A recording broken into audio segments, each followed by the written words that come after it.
अॼु असां भिटशाह में हिकु जंडीअ जे कारखाने में मौजूदु आहियूं, जिते असां अव्हांखे जंडी जो सामान कीअं थो ठहे, उन में कहिड़ा रंग इस्तेमालु थियनि था ऐं इहो कहिड़नि मरहलनि मां गुज़री अचे थो, उन बाबति ॼाण ॾियण जी कोशिशि कंदासीं।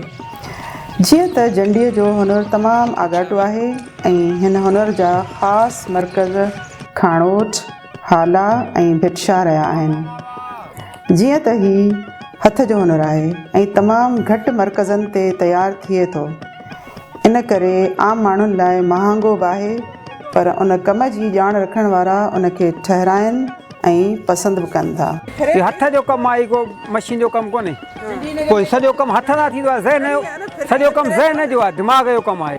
हिन वक़्तु न रुॻो कारीगरनि खे कचो माल महांगो मिले थो, पर उन सां गॾोगॾु हाला जी मार्केट में नकली जंडीअ जो सामान बि विकिरो थिए थो, जेको सस्तो हुजण करे जल्द ख़राब थी वञे थो ऐं असल कम खे धक बि हणे थो। ही ओरिजिनल कमु आहे जंडीअ जो लाख वारो, ही 2 नंबर कमु आहे ऑयल पेंट वारो, जेको अॼुकल्ह मार्केट हाला में इस्तेमालु थिए थो। हिन कम में पहिरीं काठ खे घड़े मख़सूस शेप ॾिनो वञे थो, उन खां पोइ उनखे हिकु ख़ासि फिरणीअ ते चाढ़े कारीगर हिकु हथ सां घुमाए थो, जंहिंखे जंडी चयो वञे थो, ऐं ॿिए हथ सां लाख मां ठहियल रंग मां पहिरें मरहले ते काठ खे अस्तर चाढ़े थो ऐं पोइ उन में चिटसाली कई वञे थी।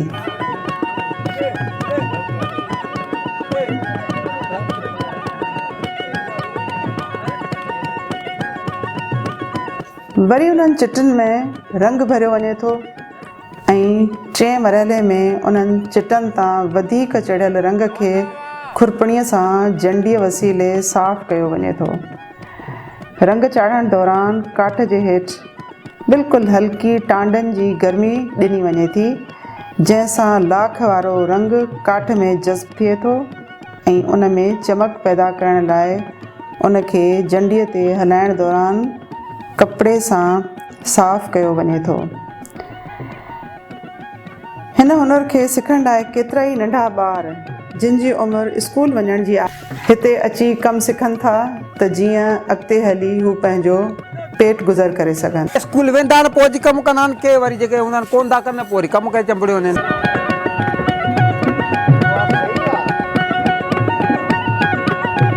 थियण त ईअं घुरिजे त सिंध सकाफ़त खातो हिन हुनर खे हथी वठाइण ऐं हुनरमंदनि खे मुख़्तलिफ़ प्रोजेक्ट ॾियण लाइ के क़दम खणे, खाउनि मुख़्तलिफ़ शयूं ठाराए जेकी सॼी दुनिया में मार्केटिंग करे मोकिलियूं वञनि, नयूं डिज़ाइनूं ऐं नवां रंग मुतारिफ़ कराया वञनि, दिलकश शयूं जोड़ाए उन्हनि जी मार्केटिंग कई वञे।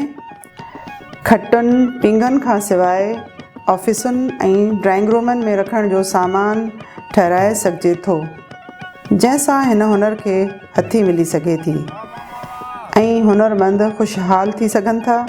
न रुॻो एतिरो, पर परॾेही नाणो बि कमाए सघिजे थो। हिते हुनरमंद पंहिंजी मदद पाण तहत कमु करे थो। ही सभु को पंहिंजो कंदो आहे। हा, ही फिटिंग वारे पंहिंजी फिटिंग कंदा आहिनि, हू जेके जिन जो माल हूंदो आहे न उहे अची ॾींदा आहिनि, फिटिंग पंहिंजी पेमेंट ॾींदा आहिनि, फिट करे ॾींदो आहे ऐं खेसि सिर्फ़ु एतिरी उजरत मिले थी जंहिंमां हू पेट गुज़र करे सघे थो। हुनरमंद खे केतिरा ई मसइला दरपेश आहिनि, जंहिंमें रंगनि जी क़ीमत में वाधारो ऐं उन जी सप्लाई घटि हुजणु सभ खां अहम आहिनि। हिन वक़्तु वॾे में वॾो मसइलो आहे रंग जो। रंग हिन वक़्तु तमामु घणो महांगो थो मिले ऐं उन खां अलावा सोप सुठो कोन थो मिले। जेका शइ असीं पंहिंजो 1200 रुपया वठंदा हुआसीं, अॼु उहा शइ असांखे 4200 रुपया थी मिले ऐं ॿिया त रंग ॿिया उन खां ॿीहर महांगा थी विया आहिनि।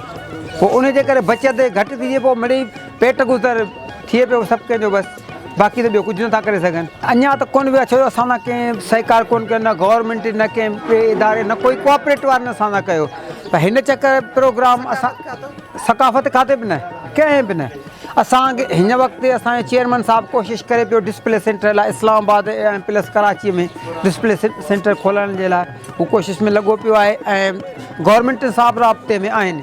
पोइ हाणे ॾिसूं था रिज़ल्ट कहिड़ी थी निकिरे। नाज़रीन, तव्हां ॾिठो झंडी जो कमु कीअं थो थिए, कीअं काठी जी कटाई थी थिए, उनजे मथां कीअं जेके आहिनि से कारीगर पंहिंजी महारत सां उनजे मथां रंग था चाढ़ियनि ऐं उनजे मथां गुलकारी था कनि, उनखे सफ़ाई ऐं उनजी जेका आहे सा शाइन था ॾियनि। उन खां अलावा जेको ॿिए नंबर जो कमु बि असां वटि थिए थो या मार्केट में मौजूदु आहे, उहो बि असां तव्हांखे ॾेखारियो त उन में केतिरो डिफरेंस आहे। ऐं असली कमु करण वारा जेके कारीगर आहिनि उन नकली कम जे करे ज़ाहिरी ॻाल्हि आहे त उन्हनि जे पेट जे मथां जेका असां लत बि अचे थी। असीं चाहियूं था त असांजो उहो कमु जेको सकाफ़त जो हिसो आहे ऐं उन मां असांजी सिंध जो नालो जेको आहे रोशन थी सघे थो। असीं चाहियूं था त तव्हां उनखे हथी वठायो, तव्हां उनजा ख़रीदार बणिजो ऐं हिन मार्केट में अचो, तव्हां हुनजे जेके कारीगर आहिनि उन्हनि खे सपोर्ट कयो ऐं हिन ख़तमु थियण वारो जेको हुनरु आहे उनखे जीआरण जी कोशिशि कयो। अल्लाह भाई।